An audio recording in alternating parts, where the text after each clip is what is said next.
Hello everybody, video here for you today. This is the Retro No Cap recap of the Curse of Oak Island Season 7, Episode 16 called Waterlogged.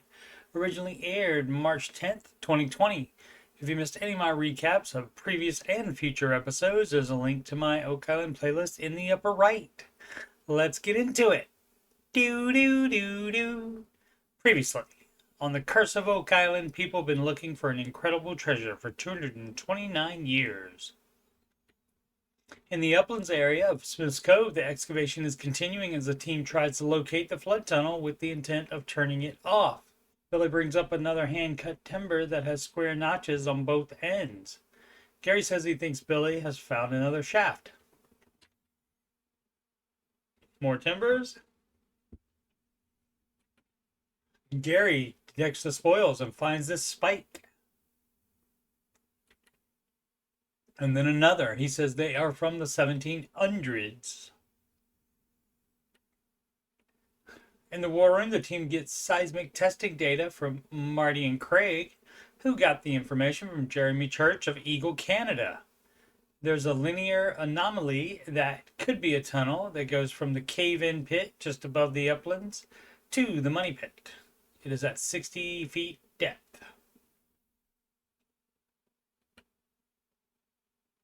While core drilling in that area earlier this season, wood was recovered that dated to 1735, 60 years before the discovery of the money pit.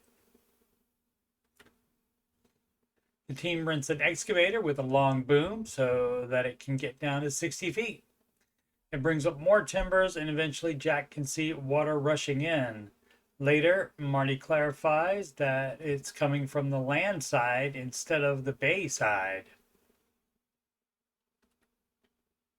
Suddenly, one side of the hole collapses. The decision is made to have Billy fill the shaft back in to stabilize the area for other investigation, and they will decide how to proceed.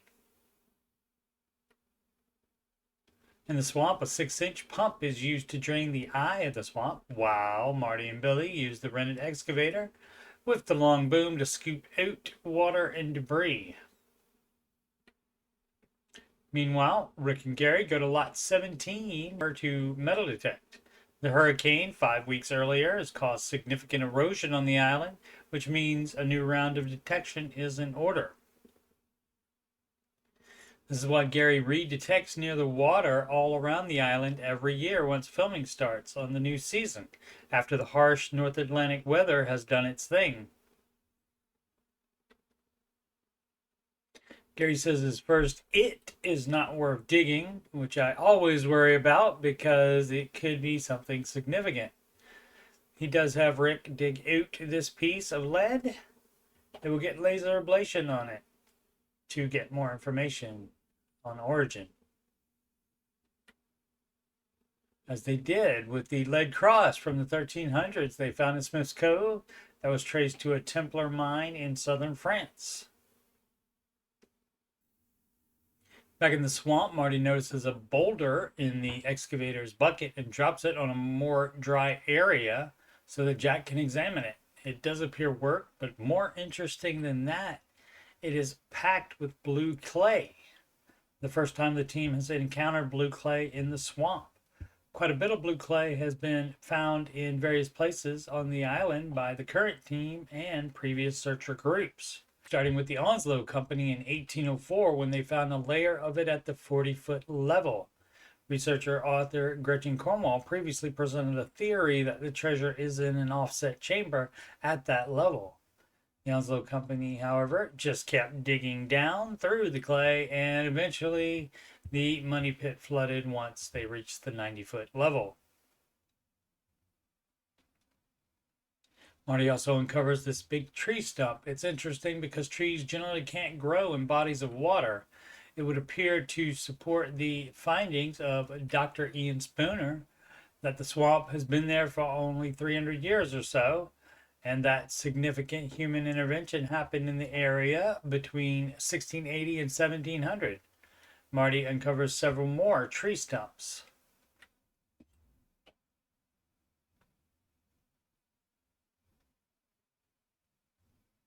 Gary metal detects around them and finds a big clump of iron attached to one of the stumps.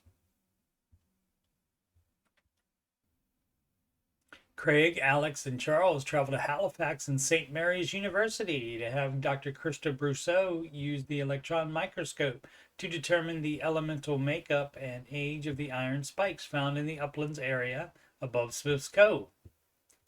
They both contain phosphorus, which began to be removed from cast iron objects in the 1840s. That means it would have to be from original depositors or the 1804 Onslow Company, the first searcher group formed by the three men that initially started excavating the Money Pit after one of them found it in 1795. Dr. Brousseau says that Britain and North Europe have the high phosphorus present in iron deposits. Later, Gary says the spikes could be related to the slipway found yards away from where the spikes were. That was dated by dendrochronology to 1741. Even later, Marty says that they could be related to the flood tunnel because there would have to be air shafts and possibly auxiliary entrance points. In the swamp, Billy uncovers the tops of huge boulders. The big boulders appear to be stacked on top of a construction that looks similar to the paved area. Gary asks Tom Nolan if he thinks his father Fred, who did a bunch of work in the swamp, ever saw it. Tom says no, we're the first ones to see these, presumably meaning since the people that placed them there and then built a swamp on top of it. Rick is reluctant to dig any more because the formation may be very important, and Tom says the first thing his surveyor father would say is to not touch them until he has plotted them. Rick says they will have Dr. Spooner return to the swamp to take a look.